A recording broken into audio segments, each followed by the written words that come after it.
हाँ, तो हमने लास्ट वीडियो में फंक्शंस और स्टोरेज क्लासेस कवर करे। तो उस वीडियो के लास्ट में मैंने तुम्हें 2 प्रोग्रामिंग क्वेश्चन दिए थे। अगर करे होंगे तो अच्छी बात है। तो डायरेक्ट इस वीडियो पे अगर तुम आए हो तो पहले वो वीडियो देख लेना, क्योंकि उस वीडियो में हमने कंसेप्ट को बड़े डिटेल में कवर करा है कि फंक्शन क्या होते हैं और अलग-अलग स्टोरेज क्लासेस का किस तरह से यूज किया जाता है। तो अब ये जो क्वेश्चन है, पहला क्वेश्चन इज मीडियम मीडियम की ठीक ठीक है। Question number 2 is very interesting. तो अगर तुम्हें लगता है कि भाई तुम्हें पॉइंटर बहुत अच्छे से आते हैं तो दूसरा क्वेश्चन जरूर ट्राई करना। ठीक है, तो देखते हैं कि कितने अच्छे से आते हैं पॉइंटर। वो पॉइंटर और एक और चीज का मिक्स है। अब क्वेश्चन नंबर 1 की बात करें तो इस क्वेश्चन में क्या बोल रहा है कि a function should maintain a running total of values pass to it. Each time function is called it should print update total.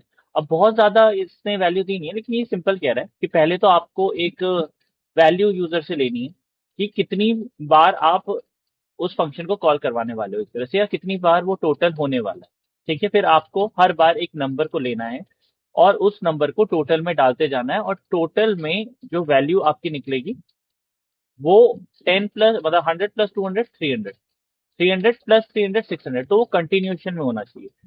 तो कंटिन्यूशन के लिए वैसे अगर आप करो तो बड़ी इजीली हो जाएगा, लेकिन आपको इसमें 2 फंक्शन का यूज करना होगा आगे, पूरा मेन फंक्शन में नहीं बनाना है। ठीक है, तो जैसे आपका सिंपल, पहले तो stdio.h वही सेम कोड। अब हम इसमें एक फंक्शन बना लेते हैं आपका टोटल वाला, है ना, या फिर प्रिंट टोटल लिख लेता हूँ नाम, जो कि एक वैल्यू लेगा नंबर की, इंट एक्स। और इस फंक्शन में थोड़ा बहुत काम होगा। अब आ जाते हैं मेन फंक्शन में। एक चीज और, अगर तुम्हारे कोड में मेन फंक्शन नहीं है तो तुम्हारा कोड चलेगा ही नहीं। मेन फंक्शन सिंपल बोल दूं तो हार्ट है तुम्हारे पूरे प्रोग्राम का। तो अगर तुमने मेन फंक्शन नहीं बनाया तो तुम कितने ही प्रोग्राम लिख लो, कितने ही फंक्शन बना लो, तुम्हारा प्रोग्राम एग्जीक्यूट नहीं होगा। अब मेन फंक्शन में हमें हमारी रिक्वायरमेंट क्या है। देखो, तुम्हें पहले ना क्वेश्चन को समझ गए तुम कि भाई तुम्हें एक फंक्शन बनाना है अलग से, जो एक वैल्यू ले रहा होगा और उन वैल्यूज को ऐड ऑन करता जा रहा होगा, है ना। तो पहले देखा करो इनपुट क्या है। इनपुट में तुम्हें एक वैल्यू लेनी है कि कितनी वैल्यूज यूजर से इनपुट लेनी है। तो जैसे उसे एन ले लो और एक एक्स ले लो। ठीक है, स्कैनर, और तुमने एन की वैल्यू स्टोर करवा दी। ठीक है, इतना सिंपल है। अब जितनी वैल्यू ये होगी, जैसे यहाँ पे 3 थी तो 3 वैल्यूज तुम्हें लेनी है, यानी कि 3 बार उस फंक्शन को कॉल करना है। तो जब तुम्हें 3 बार उस फंक्शन को कॉल करना है तो क्यों ना एक लूप लगा दें, है ना। तो एक लूप लगा देते हैं, for int i equal to 0 less than n है तो आई प्लस। अब ये लूप कैसे चलेगा, 0 1 और 2, और फिर 3 तो लेस देन 3 नहीं होगा, तो उस टाइम पे वो एग्जीक्यूट होना बंद हो जाएगा। अब इस लूप में एक चीज तो बड़ी सिंपल है कि ये प्रिंट टोटल फंक्शन आप कॉल करोगे विद अ वेरिएबल एक्स, लेकिन हर बार एक्स की वैल्यू आपको यूजर से इनपुट भी लेनी है ना। अगर आप एक्स की वैल्यू यूजर से इनपुट नहीं लोगे तो ये 100 200 कहाँ से आएगा। तो आपको ये एक्स की वैल्यू यूजर से इनपुट भी लेनी है और उसे आपका जो टोटल फंक्शन है उसमें भी पास करवाते जाना है। तो ये लूप हो गया, आपने ये करा लिया। अब देखते हैं प्रिंट टोटल वाला फंक्शन किस तरह से वर्क करेगा।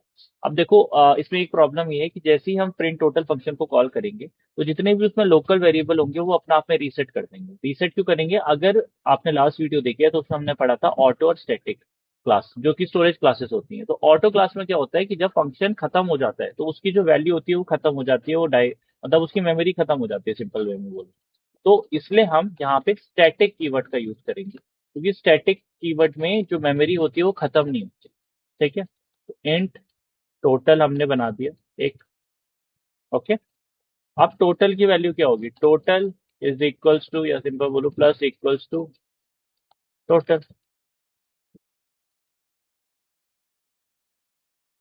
और अब प्रिंट करा दो टोटल इज, टोटल इज क्या, सीधा कर देते हैं।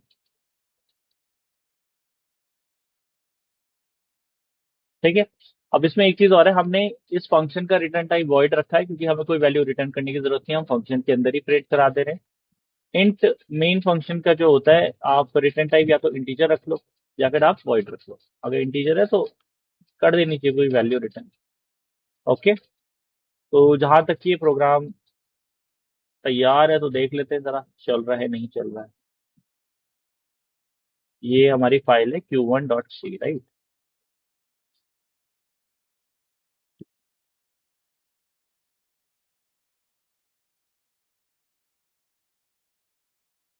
अब ये हमसे इनपुट मांग रहा है, तो हमारा एक इनपुट हो गया 3। फिर उसके बाद इनपुट क्या क्या थे, 100, 200, 100, 200 एंड 300। जस्ट अ सेकंड, इसमें ये एरर कहाँ से आ रहा है।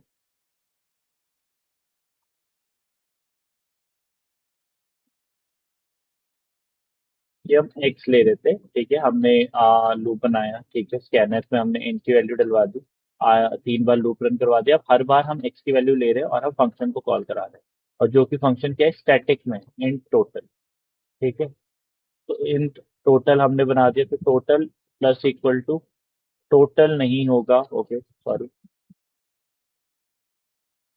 उसमें हम एक्स को ऐड ऑन करवा रहे हैं ना हर बार।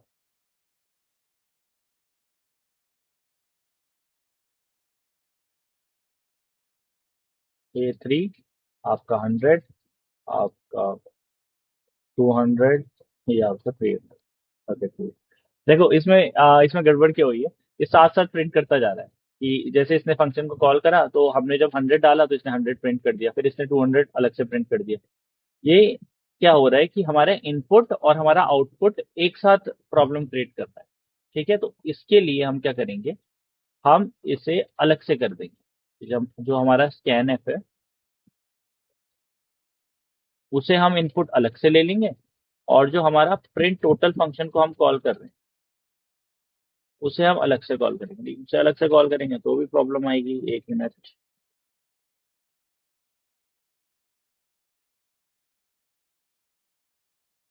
क्योंकि अगर हम उसे अलग से कॉल करेंगे तो प्रॉब्लम क्या आएगी कि आपने जो एक्स की वैल्यू है वो हर बार चेंज हो रही है ना, तो लूप में आपकी 3 बार आपकी वैल्यू उसने ले ली, तो वो हर बार, अब इसमें एरे का यूज नहीं करना है। बहुत से लोग तो मुझे सोच रहे होंगे कि एरे का यूज क्यों नहीं कर लेते, फिर एरे में हम एक बार इम्प्लीमेंट करके फिर उसमें पुश कराते जाएंगे, लेकिन नहीं, इसमें एरे का यूज नहीं करना है। तो लिमिटेशन इसी तरह से रहती है ना, कि आपको कोड दिया गया है तो उसमें ब्लैक लिस्ट होती है, व्हाइट लिस्ट होती है। व्हाइट लिस्ट क्या होता है, ये आपको उन्हीं चीजों का यूज करना है जो व्हाइट लिस्ट में दी गई है, और ब्लैक लिस्ट में जो चीजें होती है तो उन चीजों का यूज नहीं करना होता है। तो सिंपल वे में बोलूँ तो इसमें एरे का यूज नहीं करेंगे तो एक क्वेश्चन अच्छा होता जा रहा है। तो अब इसमें तुम्हारा ये हो गया कि प्रिंट टोटल, हम फंक्शन को कॉल कर रहे हैं, तो प्रॉब्लम क्या आ रही है कि हमने 3 डाला, फिर उसने पहला इनपुट लिया, फिर उसने टोटल को वहीं पे प्रिंट कर दिया, गॉट इट। और फिर उसके बाद उसने दूसरा इनपुट लिया, फिर उसने टोटल कर दिया 200 प्लस 100, 300। फिर उसने 300 इनपुट लिया और उसे उसमें लास्ट वाले में ऐड ऑन कर दिया, ठीक है। तो वो प्रॉब्लम तो नहीं आ रही है, लेकिन इसमें ये चीज हो सकती है कि, हाँ,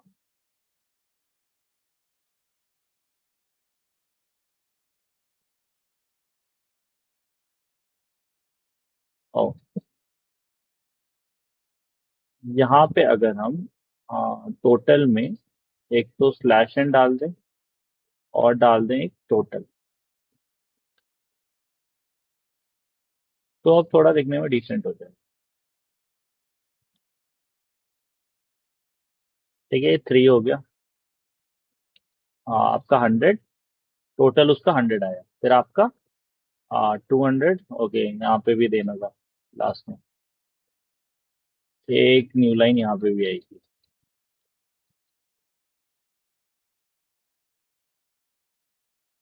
300, ठीक है। तो टोटल आपका 100 हो गया, फिर जब हम 300 इनपुट वैल्यू डाल रहे हैं तो उसका 600 हो गया। एक बार इसे फिर से ट्राई करें, फिर 3, फिर आपका 100 इनपुट डालोगे तो उसका टोटल 100 है, फिर जब आप 200 इनपुट डाल रहे हो तो उसी में वो ऐड ऑन हो जा रहा है।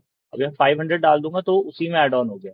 तो ये किसकी वजह से हो पा रहा है, ये हो पा रहा है आपके स्टैटिक कीवर्ड की वजह से, क्योंकि स्टैटिक में क्या होता है, वैल्यू खत्म नहीं होती है जब फंक्शन को कॉल किया जाता है, ठीक है।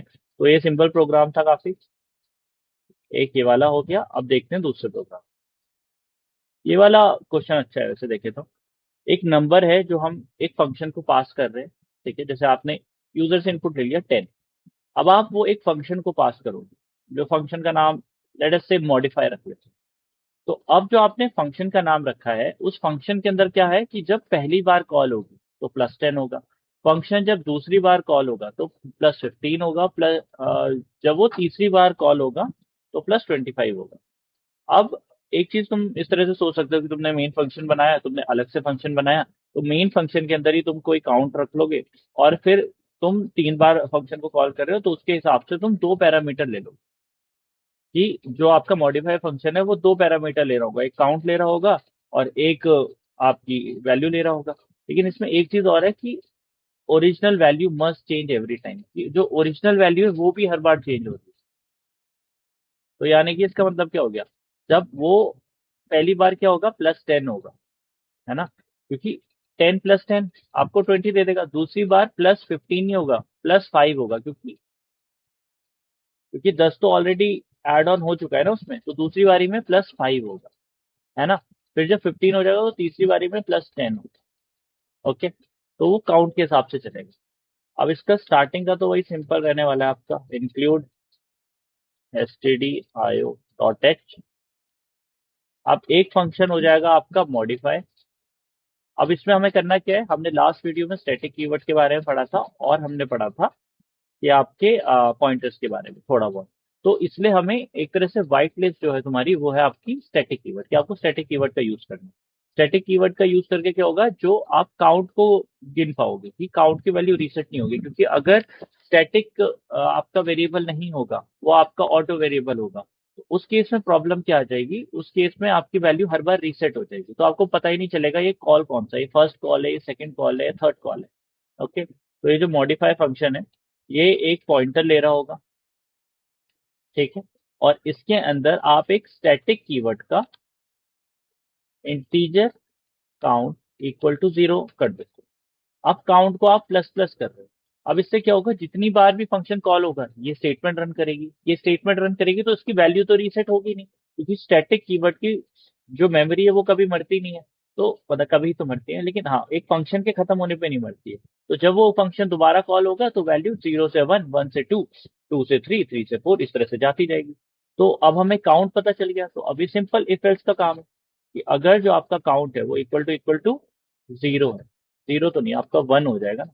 अगर काउंट इक्वल टू 1 है, उस केस में *x +10। अब ये *x क्या है ये तो पूछ मत लेना मुझसे, ठीक है। स्टार का मतलब होता है डी रेफरेंस ऑपरेटर, ठीक है, जिसका मतलब होता है वैल्यू ऑफ, क्योंकि ये पॉइंटर है, तो ये पॉइंटर जो होगा ये एक वैल्यू एक्सेप्ट कर रहा होगा, जो कि एड्रेस वैल्यू होगी एक्स इंटीजर, और उस एड्रेस से वैल्यू लाने के लिए आपको डी रेफरेंस ऑपरेटर का यूज करना होता है, जो कि आपका ये एस्टेरिस्क साइन होता है, ठीक है। तो value of this address is equal to value of this address +10। तो आप फिर वैल्यूज में खेलते हो।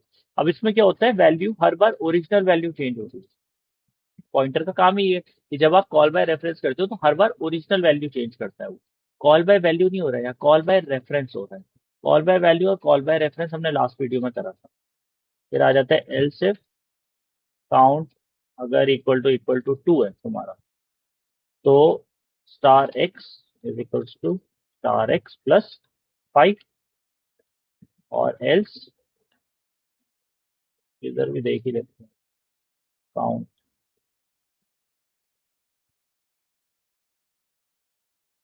इक्वल्स टू 3, ठीक है। तो यहाँ तुम्हारा आ जाएगा *x इक्वल्स टू *x +10, ठीक है। तो ये तुम्हारा मॉडिफाई फंक्शन हो गया, जो एक स्टैटिक कीवर्ड का यूज कर रहा है, और उस स्टैटिक कीवर्ड का काम क्या है कि वो काउंट को कैलकुलेट करके रखेगा, क्योंकि वैल्यू रीसेट नहीं होगी, और उस काउंट की वैल्यू जो होगी उसके हिसाब से वो वैल्यू में ऐड ऑन कर देंगे। और पॉइंटर का हमने कंसेप्ट यूज कर लिया ताकि वैल्यू हर बार चेंज हो, original value must change every time, जो कि हमारे क्वेश्चन में कंडीशन थी। अब आ जाते हैं एक मेन फंक्शन पे इसके, क्योंकि बिना मेन फंक्शन के आपका कोड कभी भी एग्जीक्यूट नहीं करता, ठीक है। तो आपको सबसे पहले क्या इनपुट लेना है, आपको ये एक्स की वैल्यू इनपुट लेनी है ना। एंड एक्स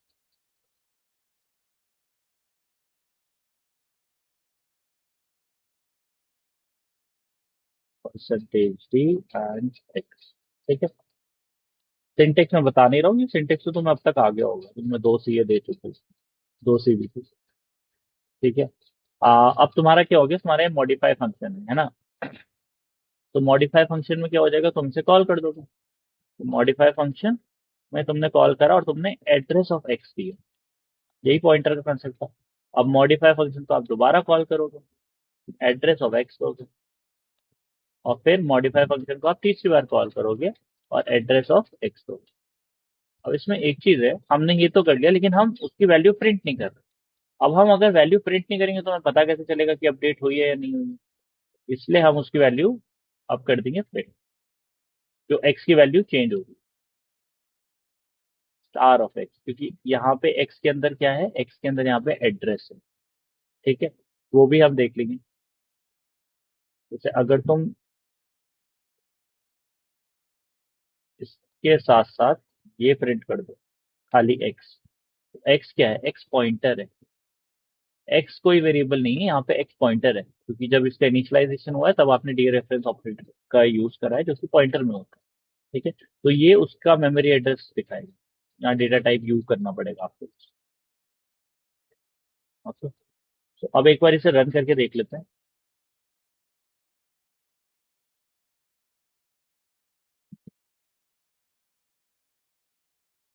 ठीक है, ये आपका हो जाएगा Q2।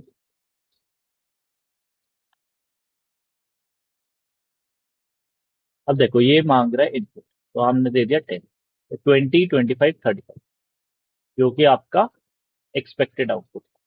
अब इसमें हो क्या रहा है, एक बार बहुत शॉर्ट में समझा देता हूँ कि हमने किया क्या है। मेन फंक्शन में आपने एक्स की वैल्यू यूजर से इनपुट की, फिर आपने मॉडिफाई फंक्शन को 3 बार कॉल करा क्वेश्चन की रिक्वायरमेंट के हिसाब से। पहली फर्स्ट कॉल पे +10 होना चाहिए, सेकंड कॉल पे +15 होना चाहिए, जो कि +5 होगा क्योंकि +10 ऑलरेडी हो चुका है, और थर्ड कॉल पे +25 होना चाहिए जो कि +10 होगा क्योंकि 15 ऑलरेडी ऐड हो चुका है। और ये क्यों हो रहा है, क्योंकि वो बोल रहा है original value must change every time. अगर ओरिजिनल वैल्यू की बात नहीं होती तो आप जो ऊपर वाला फंक्शन था आपका मॉडिफाई फंक्शन, आप उसमें हर बार 10 पास कराते और फिर +10, +15, +25 करते, इजीली हो जाता। लेकिन ओरिजिनल वैल्यू चेंज होनी चाहिए तो इसके लिए आपको पॉइंटर का कंसेप्ट यूज करना पड़ा, और आपको काउंट कैलकुलेट करने के लिए कि वो पहला कॉल है या दूसरा कॉल है या तीसरा कॉल है, आपने एक स्टैटिक कीवर्ड का यूज करा और काउंट की इनिशियल वैल्यू 0 कर दी। तो ये जो स्टैटिक कीवर्ड है इसकी मेमोरी खत्म नहीं होती।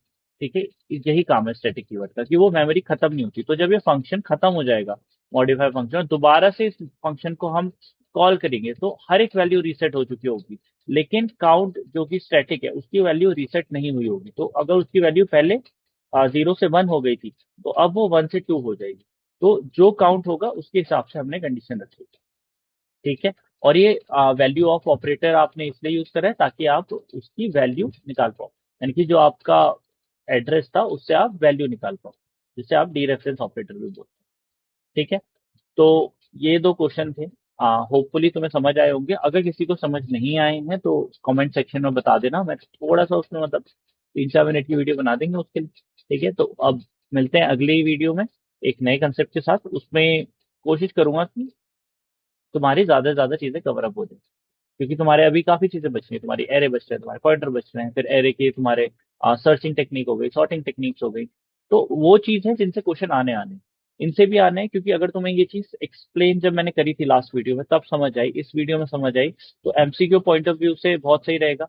अगर तुम्हें फंक्शंस में इस तरह से खेलना आ रहा है कि एक मेन फंक्शन है तुम्हारा, तुम्हारा एक अलग से फंक्शन हो गया, और हो सकता है तुमने 3-4 फंक्शन अलग से बना दिया और उन सारे फंक्शन को मेन फंक्शन में कॉल कर रहे हो, तो अगर इस तरह से करना आता है तुम्हें, तो जो प्रॉब्लम वो आ रही थी कि जब ऑलरेडी स्निपेट लिखा हुआ होता है कि मेन फंक्शन ऑलरेडी क्वेश्चन में लिखा हुआ होता है, और तुम्हें अपना फंक्शन क्रिएट करना होता है और मेन फंक्शन में ऑलरेडी कॉल हो रहा होता है, तो उस केस में आपको फिर प्रॉब्लम नहीं आती डील करने में। वैसे क्या होता है, वैसे आप अगर ऑलरेडी मेन फंक्शन दिया हुआ होता है तो आपका दिमाग चलता नहीं है फिर, है ना। तो कोशिश करो कि इस क्वेश्चन को या फिर जो हमने पहला क्वेश्चन करा उसको पहले खुद ट्राई करें, और बाकी अगली वीडियो में देखते हैं कि कैसा रहता है। ओके, तो तब तक के लिए